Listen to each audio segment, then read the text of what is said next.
बिरवाडी काल नदीपात्राला प्रदूषणाचा विळखा। शहराच्या सांडपाण्यानं आणि डम्पिंग ग्राउंडनं नदीपात्र केलं प्रदूषित। प्रदूषण नियंत्रण मंडळाने कारवाई करून देखील प्रशासनाचे दुर्लक्ष। बिरवाडी शहराची झपाट्याने वाढ, मात्र सांडपाण्याच्या निचऱ्याकडे प्रशासनाचं दुर्लक्ष। महाड तालुक्यातील बिरवाडी शहराची झपाट्याने वाढ होते। महाड औद्योगिक वसाहतीच्या मध्यभागी वसलेल्या या शहरात अनेक बिल्डिंग उभ्या राहतात। मात्र या वाढत्या शहराच्या सांडपाण्याची कोणतीही सोय ग्रामपंचायत अथवा प्रशासनाने केली नसल्यानं संपूर्ण शहराचं सांडपाणी ड्रेनेज लाईनचं पाणी हे शहरालगत असलेल्या काल नदीमध्ये सोडण्यात आलंय। त्यामुळे या काल नदीची पूर्णतः वाताहत झाली आहे। संपूर्ण काल नदी पात्र प्रदूषित झालंय। एकीकडे महाड औद्योगिक क्षेत्रातील केमिकल युक्त कारखानदारांचे प्रदूषित पाणी राजरोज काल नदीपात्रात सोडण्याचा प्रकार चालू असतानाच दुसरीकडे मोठ्या प्रमाणात बिरवाडी सारख्या मोठ्या शहराचं संपूर्ण सांडपाणी याच काल नदीपात्रात सोडण्यात येत आहे। त्यामुळे संपूर्ण काल नदीपात्र हे दूषित झालं असल्याचं चित्र पाहायला मिळत आहे। एकेकाळी संपूर्ण काल नदीपात्रातील पाणी हे पिण्यासाठी वापरण्यात येत होतं। आता या पाण्यात साधे पाय सुद्धा बुडवण्याची इच्छा होत नाही।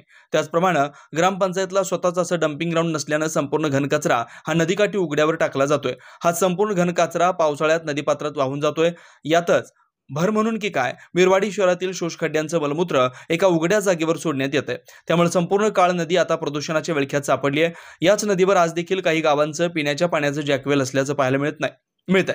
वाढत्या औद्योगिक क्षेत्रामुळे बिरवाडी काळ नदीची पूर्णतः वाताहत झाली आहे। या संदर्भात अनेक वेळा बातम्या प्रसिद्ध केल्यानंतर प्रदूषण नियंत्रण मंडळाने कारवाई देखील केली आणि ग्रामपंचायतला कायदेशीर नोटीस बजावली। मात्र या कायदेशीर कारवाईकडे देखील प्रशासनानं दुर्लक्ष केल्याचं स्पष्ट दिसतंय किंवा प्रदूषण नियंत्रण मंडळ पुढील कारवाईसाठी असमर्थ असल्याचं भासतंय। त्यामुळे लवकरात लवकर प्रशासनाने आणि प्रदूषण नियंत्रण मंडळाने लक्ष घालून काळ नदीचं प्रदूषण थांबवावं अशी मागणी होते। ब्युरो रिपोर्ट, तेज मराठी न्यूज, महाड, रायगड।